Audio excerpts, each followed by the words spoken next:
Hatid namin kabutihan sa kalusugan para sa buhay na makabuluhan. Mga eksperto'y pinag-isa, kami inyong makakasama. Maaasahan, dalubhasa, kagaling ay matatamasa. Hiling galing, sagot sa inyong hiling. Muna sa suliranin, hiling galing. Hiling galing, alternatibong solusyong maaasahan. Siyensya para sa ating kaalaman. Hiling galing, sagot sa inyong hiling. Lunas sa suliranin, hiling galing. Hiling galing, alternatibong solusyong maaasahan. Siyensya para sa ating kaalaman. Hiling galing.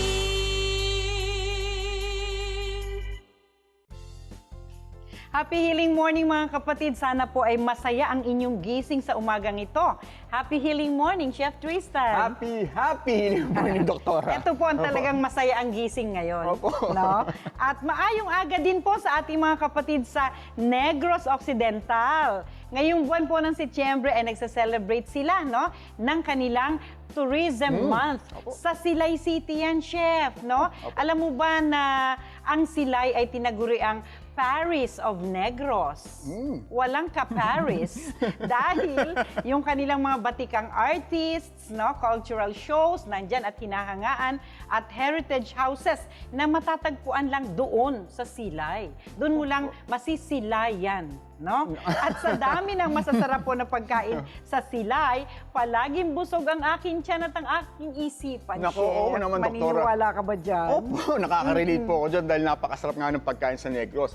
At sa Silay po, meron silang, kumbaga, ipinagmamalaki ang kanilang local delicacy, yung ubod, yung lumpiang ubod. Uy, oo. Opo, at mamaya sa Healing Sangkap, Doktora, kumbaga, yung kahit nga po ako yung may iba palang ubod. Ay, nako. Yun, mamaya, naku, abangan nyo po.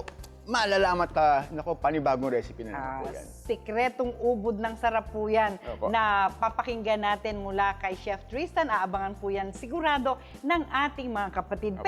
Pero Chef, Yes po. speaking of pakikinig, yun pong sarap ng tawa ng mga bata, ang mga huni ng ibon sa paligid, yan po ay naging challenge sa ating guest ngayong umaga dahil sa kondisyon na tampok po natin ngayon dito sa programa. Ito po ay isang kalagayan kung saan namamaga ang likod ng tenga, Dulot po ng impeksyon mula sa loob nito. At ito po ang tinatawag na mastoiditis. Narinig mo na ba yun, Chef?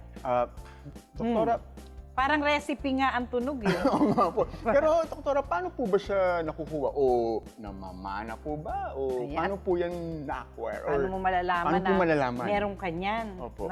Mararamdaman mo yun, Chef, pag meron ka nun. Masakit kaya yun. Pero kung titignan niyo po mga kaibigan ang ating screen, ang mastoid bone ay bahagi po ng ating bungo na matatagpuan sa likod ng tenga at ito po ay may parang honeycombed na surface. Butas-butas po ito at may mga pagitan. At kapag ang ating middle ear, kung saan matatagpuan po ang eardrum, ay nagkaroon ng infection, maari po itong kumalat sa mastoid bone. At napupuno po ng likido ang mga butas nito at nagre-resulta sa tinatawag nga po na mastoiditis. Mapanganib rin po mga kapatid ang kondisyong ito kapag hindi po naagapan dahil maari itong umabot sa utak at mag-develop ng meningitis bukod pa po sa pagkabingi at iba pang komplikasyon na dulot nito, Chef. Nako, Doktora, meron po ba tayong paraan sa paggamot ng mastoiditis? Nako, eksperto na yata dyan ang panauhin natin ngayong umaga. Yan ang aalamin natin sa ating kapatid na si Evelyn Royo na nakaranas po ng mastoiditis dahil sa matinding pamamaga ng loob ng kanyang tenga. Kung paano po niya nagamot, The Healing Galing Way, ay panoorin po natin ang kanyang kwento. Ako po si Mr. Lito Royo, Ito po yung asawa ko.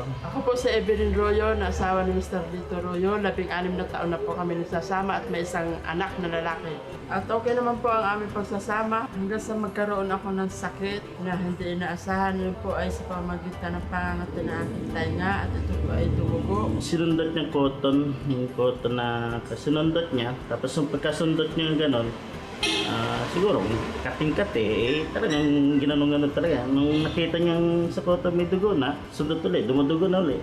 Sabi ko, hindi, kailangan pa-check up na sa kanya sa doktor kasi delikado yan eh. Anong pina-check up sa doktor, yung ginawa naman ng doktor, binigyan siya ng gamot, pinaresita ng gamot. Binili ko lang yung gamot, tapos pinapainom ko lang sa kanya.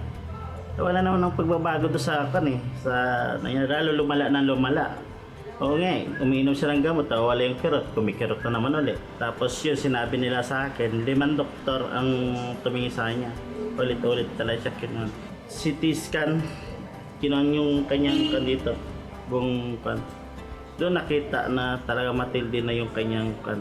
Ang sakit talaga niya, malala na.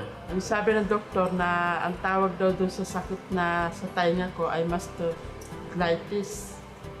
At yung nakita nila sa x-ray ay parang infection sa buto. Na dumikit na sa buto, kaya kailangan ng operahan. Ako, doktora, napawak po ata ako doon sa tenga ko sa aking napanood. Sobra ka naman, nagre-react ka kaagad. Wala ka pang ganun. Ay, wala ka. Makikita mo may magayan sa likod ng ulo, doon sa may likod ng tenga mo makikita mo. Pero totoo, chef, mahalaga po mga kapatid na alagaan natin ang ating tenga. Kaya bukod po sa kung paano gumaling ang ating pasyente mula sa kanyang kondisyong mastoiditis, ay ibabahagi din po natin ang mga paraan upang iwasan ito o anumang uri po ng infeksyon sa ating mga gamit pandinig. Yan. Kaya mga kapatid, abangan po natin yung lahat dito lang sa Hiling Galing sa TV.